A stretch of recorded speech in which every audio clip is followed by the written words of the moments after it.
Hey boys and girls, this video is about the HK translation for algebra, and you're going to notice that Brad Pitt and this old guy is on the board. This is just to remind you that this is not very hard, but students get really confused by it. This is Brad Pitt over here, and this is Brad Pitt over here when he played Benjamin Button. So you can take someone and make them look completely different, but boys and girls, this is still Brad Pitt. And that's the whole concept of vertex form. Here are a bunch of quadratics. I know that these are quadratics because if you look, every time they have a variable to the second power, even over here. Now, you might not notice, this one we'll talk about in a second, but every one of these are going to form a parabola. And it's important to know that. The first thing that we're going to talk to you about is that when it looks like this, meaning you don't have a variable squared, but you have a x plus or minus something in parentheses squared, we call this vertex form. And the thing to remember is that this is still going to form a parabola, because if you took this part of it, x minus 2 squared means x minus 2 times x minus 2, you're going to end up with something that looks like this. So again, these are all parabolas. It's just that some of these are going to, you have to graph them, you're going to have to make a table, and some of these you could actually just look at them and know what the graph or the parabola is going to look like. So the first thing is this. When you have something that looks like ax squared plus bx plus c, this is what we call, and you've already heard this, standard form.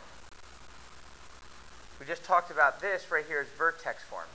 And these guys over here aren't really standard form or vertex form, but you're going to notice if you don't have that middle term with the x, it just says x squared and nothing else, you're going to actually know how to graph this and make a rough sketch. This one too, even though there's a minus 7 at the end, there's no like plus or minus something x. So you're actually going to know how to graph this one. So these guys, you can actually, I'm going to show you how to know how to graph them without even making a table or finding the vertex or whatnot. And this one you can also know how to graph. It's this top one that's in standard form that you really don't know what it looks like. You know a couple things about it, but you don't know exactly what it looks like. So the first thing is talk about one's quadratics that just have a y equals, and then it's just an x squared, or there's a coefficient in front of the x squared. So first of all the ones that don't have another x, don't have a plus or minus anything, always have a vertex at 0, 0.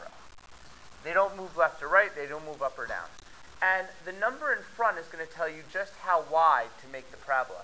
So 1x squared just looks like your normal parabola, kind of like this. Now, if you have 3x squared, again, there's no plus or minus anything else, so you know the vertex is at 0, 0. But the 3 in front is a big number. Now, the bigger the number, the skinnier it's going to be. So instead of looking like this, it's going to look more like this. Now remember that even though it looks like it goes straight up, the parabolas always move to the right and to the left as they go up. The last one is not a big number, it's actually a number less than 1. And the smaller you are towards 0, the closer you get towards 0, like 1/4, 1/6, 1/8, 3/99, it's actually going to be a wider parabola. But because there's no minus or plus, it starts at 0, 0, and it's just going to be a little bit wider. And again, the closer you are towards 0, and I'm not talking about negative numbers, but for instance, if you had a 1/17 x squared, and I would graph that right now in pink, that would look more like this, because it's less than 1/4, but it still has a vertex at 0, 0. Now, negative has nothing to do with making it fatter or skinnier.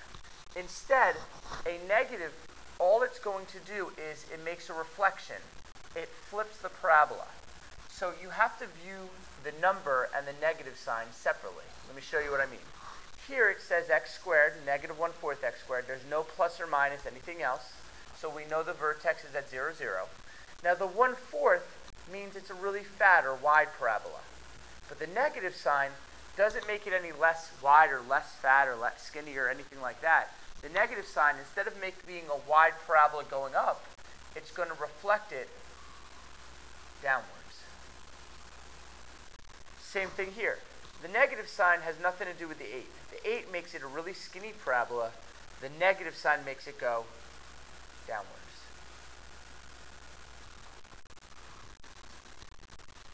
Here you go with, again, I put something in standard form just to remind you that if you have something in standard form, because it has a plus 4x, you actually don't know, you can graph it because we learned to use the negative b over 2a.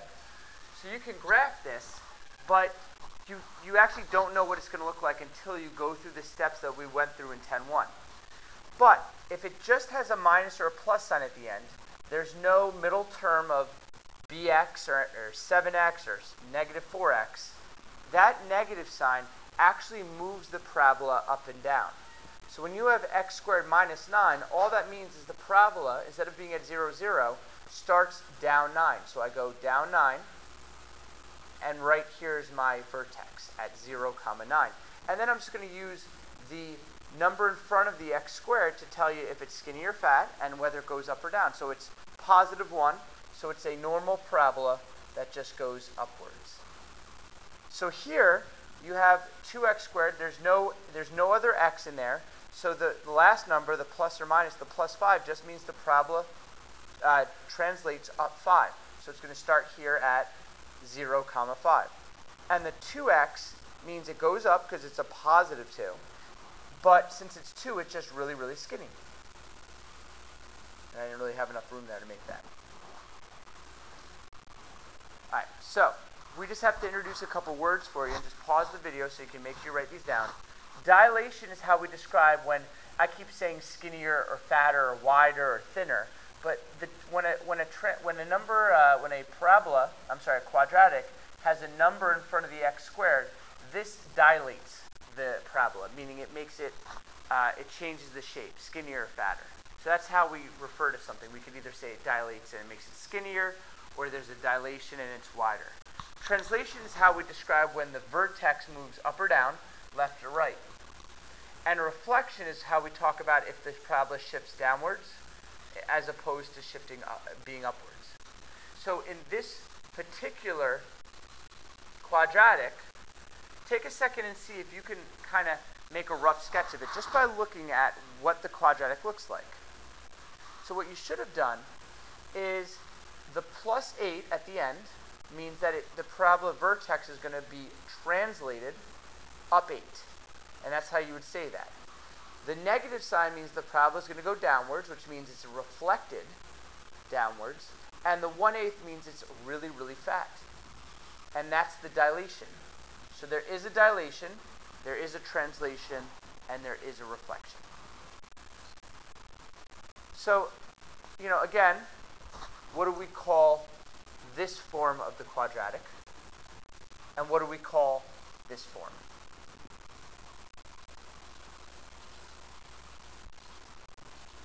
So vertex form, when the square is outside the parentheses, actually is another way when you don't need to know how to turn standard form into vertex form. What you need to know is when the quadratic's already given in vertex form, what does that say? How do we know what the parabola looks like?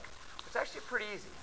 The number inside the parentheses is going to translate it, which means it's going to slide the vertex left or right. But here's the confusing part. It's always the opposite of what it says. So because it says plus 5, it actually is going to translate the parabola to negative 5 or left 5. This number at the end means the same thing we talked about before. It's going to translate it up or down, but it's not the opposite. Remember, so if it says minus 9, that just means it's going to go down 9. And it's an easy way for you. It's called vertex form because now I know where the vertex is. The vertex is going to be at negative 5, negative 9. Now, the other thing to pay attention to is, remember that number in front of the x squared that we were talking about before that dilates? That number would appear right before the parentheses. So, for example, right here, this is in vertex form because it's a quadratic, but it's with the parentheses. Again, if I FOILed this, I would end up with its standard form, but it's easier this way because I now know the vertex. This plus 7 is going to move it the opposite. Vertex always starts at 0, 0, but since it says plus 7, I know my vertex is actually at negative 7, and this plus 9 means the vertex is also translated up 9. So right away I know my vertex is at negative 7, positive 9. Then the number in front of the parentheses, it's negative, so it means my parabola is reflected downwards. And the 3, remember, because it's a big number, means it's skinny. So my parabola, again, this is just a rough sketch. The nice thing about vertex form is I can actually tell how many solutions I'm going to have. I can see that the parabola, I don't know where it's going to hit, but it's going to have 2 roots, so there is going to be 2 solutions. Here, go ahead and pause the video and see which ones of these you can actually make a rough sketch of without having to make a table. And what you should have noticed is that this one you can make a rough sketch of, this one you can't because of the minus x. This one is in vertex form. Even though it doesn't have a plus or minus, I can still know where this one goes. And this one you can. And this one you definitely can. So go ahead and see if you can make a rough sketch of all of them. Pause the video. And then I'm going to show you what each one looks like. So y equals 9x squared. Well, there's no plus or minus anything else. So the vertex is at 0, 0. And the 9 in front means it's really, really skinny. I also know that it's only going to have one solution because it only hits the x-axis once. Then we're going to do this one in pink. Again, it's in vertex form.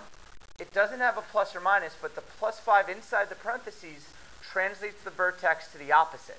So it says plus 5, so I'm actually going to move to the left 5. 1, 2, 3, 4, 5. It doesn't go up or down, so the vertex is right there. The negative 3 means it's skinny, but also reflected downwards. But it's not going to be as skinny as this 9x one.